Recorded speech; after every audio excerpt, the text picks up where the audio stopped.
Hello friend, দেখতেই পাচ্ছ আমার বর আমার জন্য কেক নিয়ে এসেছে। আমার কেকটা খুব পছন্দ, তাই আমার মেয়ের আমি কেক কাটতে বসে পড়েছি।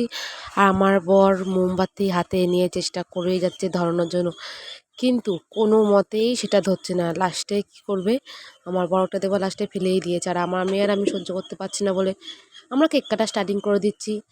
এবং আমার প্রথমে আমার মেয়েকে খাওয়ালাম, তারপরে আমার হাজব্যান্ড খাওয়ালাম। তো দেখতেই পাচ্ছ সবাই। তো বলবে কেকটা কমেন্ট করে কেমন হয়েছে, আর ভিডিওটা ভালো লাগলে লাইক কমেন্ট শেয়ার করবে। আর আমাকে অনেক অনেক ভালোবাসা এবং সাপোর্ট দেবে, যাতে পরবর্তীতে আমি আরও এগিয়ে যেতে পারি। তো সবাইকে বাই বাই, সবাই ভালো থেকো, সুস্থ থেকো।